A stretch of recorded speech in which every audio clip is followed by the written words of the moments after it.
Hi, this is Stan Becker from Stan Becker Songs, reporting from what became Hunter Biden Open Border Venice. And we released Good God Almighty, Buffalo to Venice Beach in October 2020, 1 month exactly before the presidential election, not knowing that Hunter Biden was going to be placed here, which is appropriate with all the Hollywood money and all the PAC money and Zuckerberg and Rand and Google all being within walking distance to the skate park where Hunter Biden, armed sex drug addict, was placed. I tried to make a citizen's arrest, but I think the LAPD, who I was kind enough to report to, letting them know I was unarmed in case any of the Zuckerberg, Twitter files, FBI people wanted to do more than ban and restrict me and keep me from the courts after being battered and beaten and shadow banned, and having our responsibility,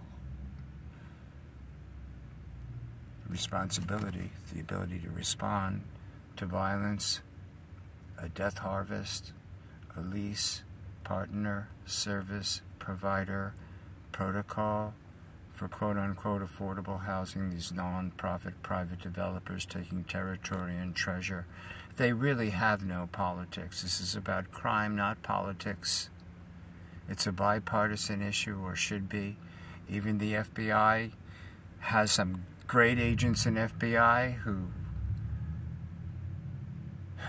indicted and convicted several people on the sewer of a Los Angeles City Council, where Meth Mike Bonin, Ed Buck partner and financier and protector, Garcetti, sexual assaulter on his staff, almost tanked his ambassadorship. I was going to play a little Mockingbird Sings here. Maybe I'll make another one of these. But it was released 5 years ago, before the pandemic. Prescient German silent film directors, Metropolis, those societal archetypes, were referenced pictorially and otherwise, lyrically. Those characters are saying something important. It's getting more views now. Why? I didn't know what an influencer was until I was banned and restricted and ostracized, and dangerously so, in the middle of targeted individual violence, anti-Semitic hate crimes, and racist hate crimes, the LaFoy Johnson stabbing, the mobocracy riots, empowered, advertised for. My dad was born in Nazi Poland.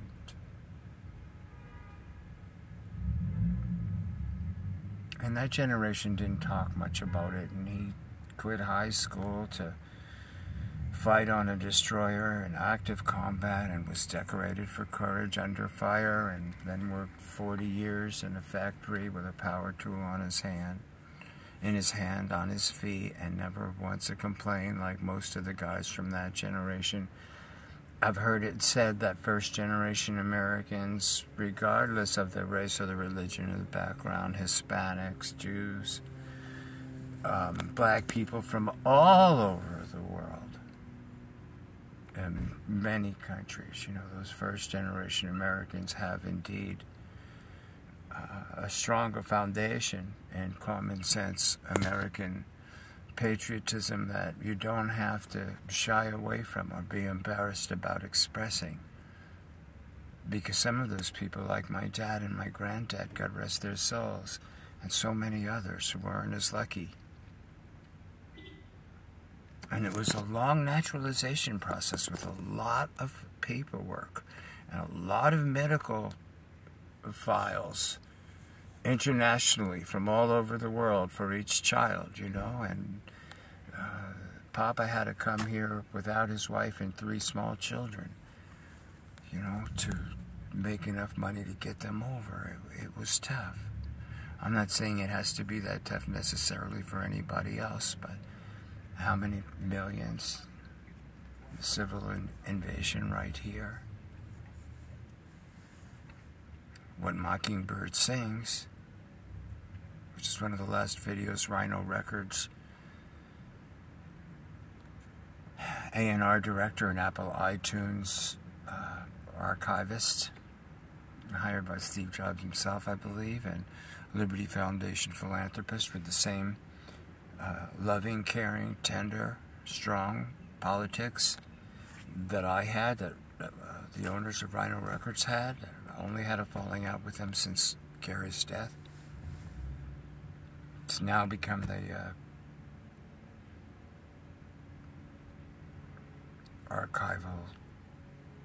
premier archival record label in the world, and we created lots of jobs, real jobs in the real economy, and we were a unique indie. And as director of that department, I had 5 or 6 reissues a month that were repackaged and sequenced very carefully by brilliant Gary Stewart, and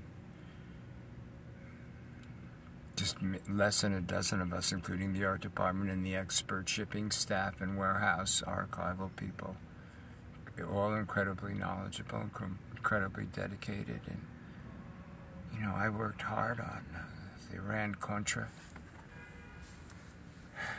movie and Destination Nicaragua, and Elizabeth Montgomery narrated some of those, and Barbara Trent and David Caspar, met them, did a lot of work on my own for them, as well as under the tutelage of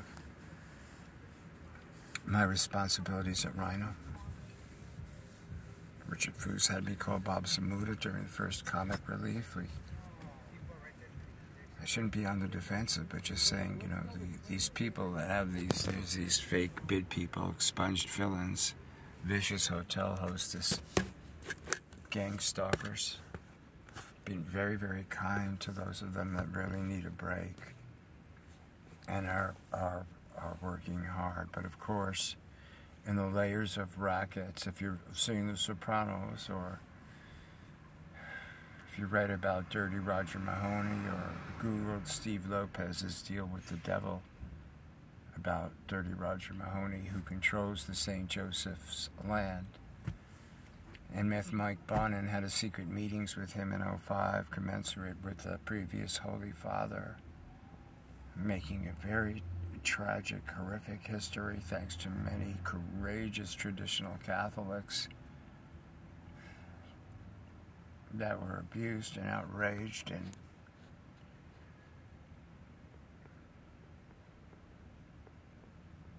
truly focused on the beauty of the liturgy and surrender to Jesus with strength. And you know, Roger Mahoney was removed, but he's more active than ever. It's like the last scene in the movie of Chinatown. You cannot believe the psychosexually disturbed Biederman coercion chart. Talk about science, Dr. Fauci. The ostracization inherent in that, and taking vulnerables. This, quote, affordable housing ruse, this inside safe, this Project Rape Key, this whack-a-mole, putting people in hotels for a short while and getting more territory and treasure for a hard-left agenda that opened these borders illegally. It's going to rob the black community of important jobs. It's going to undercut the Hispanic Americans of important jobs, never mind the poor working class whites, as long as this is an identity politics world, and I've been identified as the enemy to Drug House Becky Dennison, white girl Minnesota activist. Along comes limping Jamie Page, neon Jamie Page, whiskey and yoga girl climber, joins the Venice Neighborhood Council, felon Carl Lambert, rubber stamp. These same people who destroy these race baiters are the true racists in our culture and our society. Save Venice, Free Venice Beachhead, the Argonaut, Yo Venice, all these real estate blogs, identity politic, greed meisters, suing and stealing from each other, like the lease partner service providers do, St. Joseph's and Venice Community Housing and Department of Mental Health, violence-inducing big pharma drugs. That's another thing that needs to be discussed and unpacked. These nonprofit lease partner service providers, entry-level idiots, continue to expand this diseased culture, manipulate these kids coming out of school, not your brightest kids with social work degrees, and Luskin learning how to not be mandated reporters and get away with it or never get a job. Just like the lawfare lawyers here, the Betzedek are some of the most anti-Semitic, vicious people you can imagine. Okay? I was bar mitzvahed in 1963. I love Jesus. He was Jewish. I don't have to explain that to you, but I am under suspicion by every side of every issue, which is probably, if you've had the pleasure and privilege and blessing of listening to some of Jordan Peterson's lectures 5 years ago, or even done some reading before that, or just experientially aware of sometimes, that desperation brings you to epiphany or kills you. It changes you. That trauma changes you. I've been changed. And I've been afraid to talk about it, to be further force-drugged and battered and ostracized and taken out of society. They've changed some of those laws, but that's the plan.